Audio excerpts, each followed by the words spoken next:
میں جب طالب علم تھا مدینہ منورہ میں تو 1 سال کی پوری چھٹیاں میں نے جماعت میں لگائیں، تقریباً 3-4 مہینے کی چھٹی، 3-3.5 مہینے کی جماعت میں وقت لگا کر جب واپس آیا تو شیخ المشائخ قطب الاقطاب ولیوں کے سردار شیخ الحدیث حضرت مولانا زکریا صاحب رحمۃ اللہ علیہ وہیں مدینے میں تھے، اور بہت میں ان کی حاضر ہوا کرتا تھا، بہت شفقت کرتے تھے، بے پناہ توجہ تھی، حضرت والد صاحب کی وجہ سے تھی۔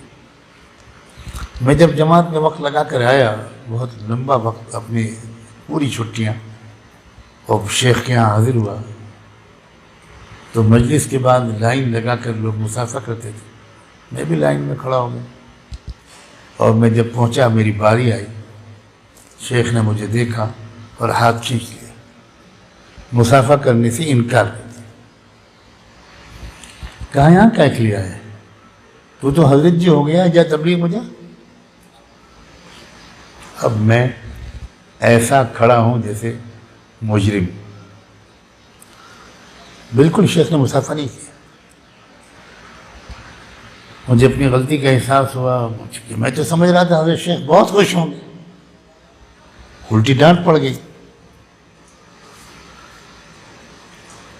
میں تو شیخ کے قدموں پہ گر پڑا، بہت رویا۔ اس کے بعد شیخ نے بہت پیار کیا اور کہا کہ پیارے، تیری اصلاح اپنے باپ کی پٹی سے لگے رہنے میں ہے،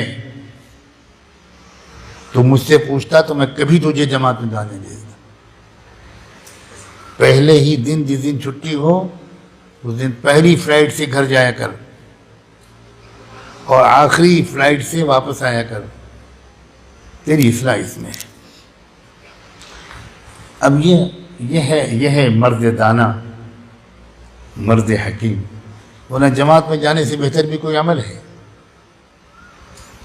لیکن وہ جانتے تھے وہ لوگ، وہی جانتے ہیں، ہم نہیں جانتے کہ اصل میں اس کی اصلاح وہاں ہوگی جہاں اس کا تکبر ٹوٹے گا، جہاں اس میں تواضع آئے گی، جہاں اس کو دن میں 5 بار ڈانٹ پڑے گی۔ وہاں اچھی اصلاح تھوڑے ہوگی جہاں اس کے بیانات ہوں گے اور تقریریں کرے گا اور تشکیلیں کرے گا، وہاں تھوڑی اصلاح ہوگی۔ یہ ہے سمجھداری کی بات۔